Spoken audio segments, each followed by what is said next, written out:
Great. Well, I guess brain is a great segue into the next session. So neurotechnology is a track that we kind of experimented with and started maybe 3 years ago, and since then it's become our fastest growing track.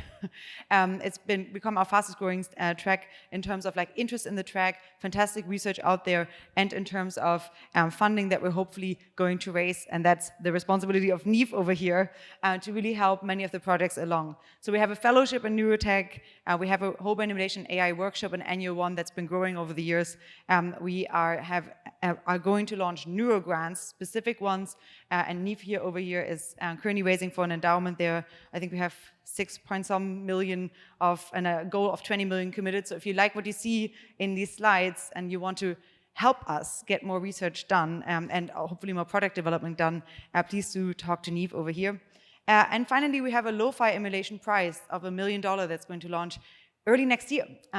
When you're asking, what is lo-fi emulation? Well, it's a term that we kind of made up at a workshop 2 years ago, and now it is percolating through the literature to some extent. And you're going to hear 2 presentations on that in this section. But for now, we're very excited to welcome one of our neuro grantees, Bradley Love, who joined us last year for the first Vision Weekend. I came across your research online, absolutely loved it, and I think we need a lot more AI for automating and accelerating scientific discovery and research, and you're really a trailblazer in that field. So thank you so much for joining us. The stage is yours, and yeah, please take it away. So I'm going to present some work on using AI to accelerate scientific discovery, and hopefully there'll be time towards the end in the Q&A to discuss some exciting ongoing work that the Foresight Institute has made possible through their funding. So I'll focus on neuroscience, but everything I have to say applies to any knowledge-intensive endeavor, so don't worry if you're interested in other fields.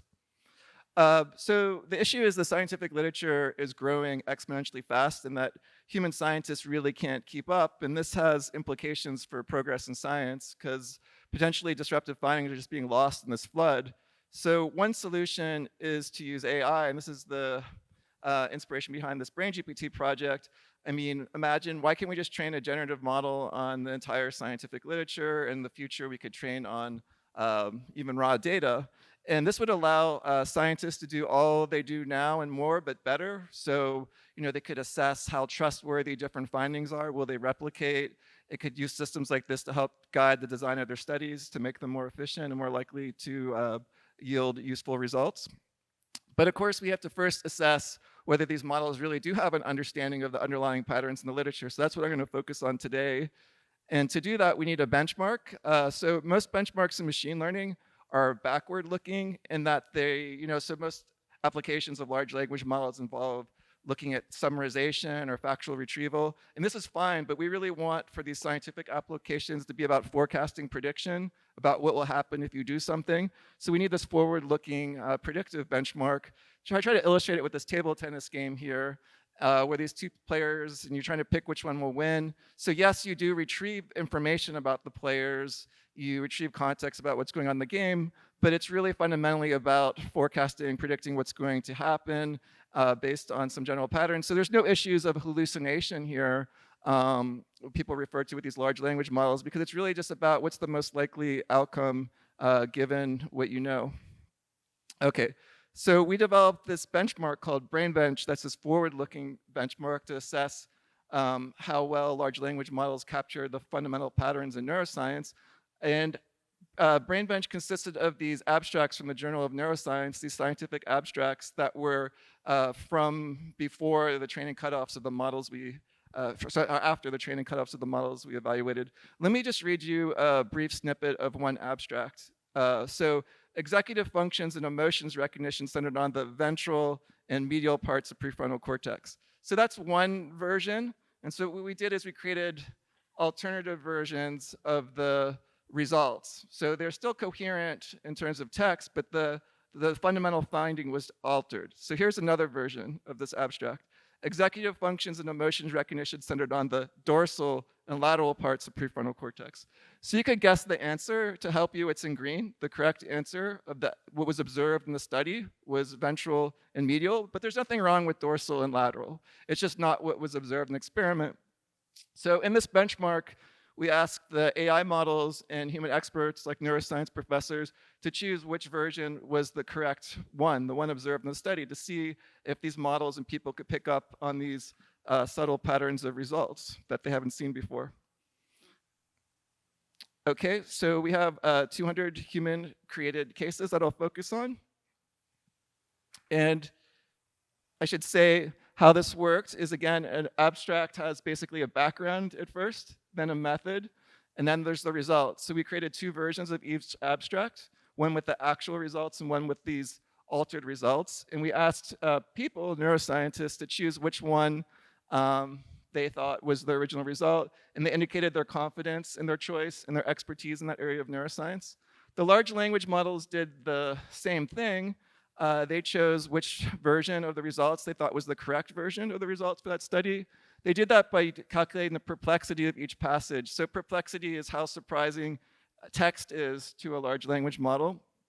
And the models chose the passage with the lower perplexity, so the one that fit the overall pattern of its training better. The confidence of the model was given by the difference in the perplexity of the two options. Okay, so here are the results.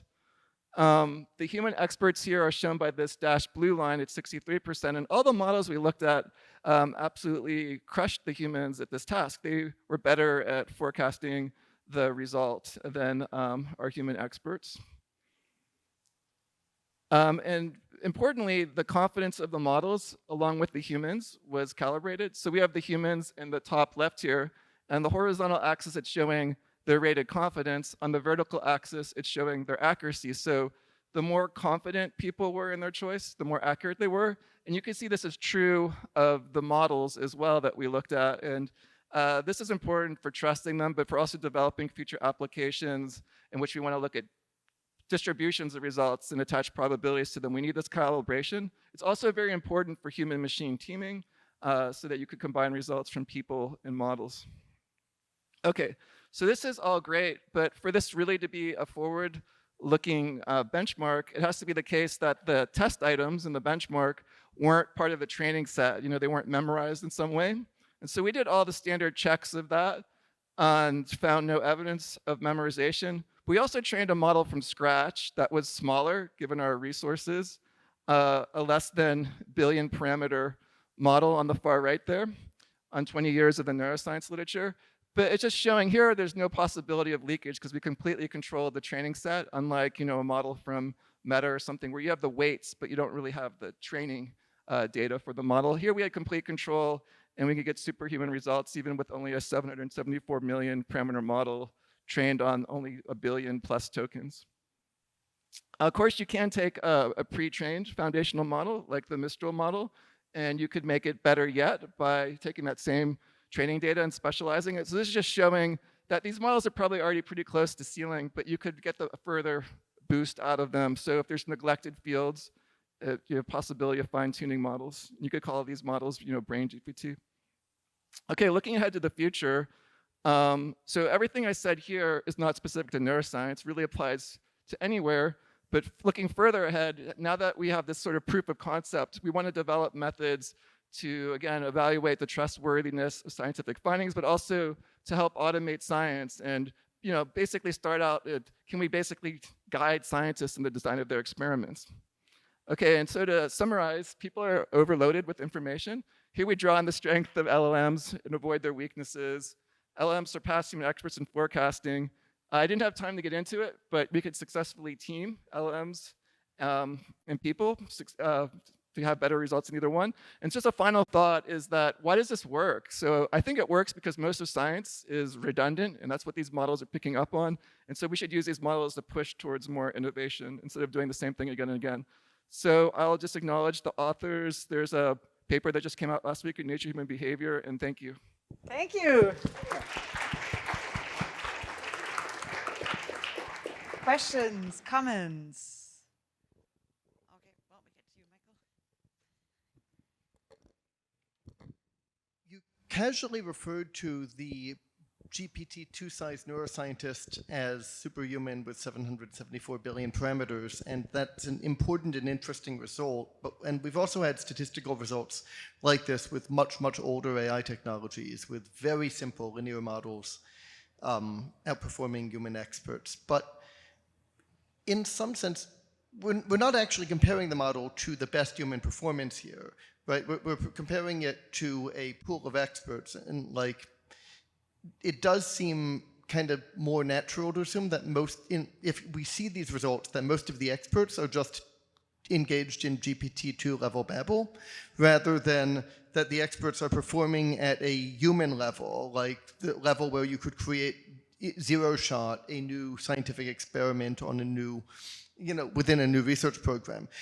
Let's try comparing them to people who do zero shots in some sense, people who create new experimental, new classes of experimental design, new ways of writing things up, and see whether those guys do a better job at predicting the results of other experiments, which may themselves also be babble. Like if all the neuroscience papers are in fact being generated by GPT-2, then you would expect GPT-2 to be better at predicting them. But maybe we can identify real neuroscientists who are not being generated by GPT-2.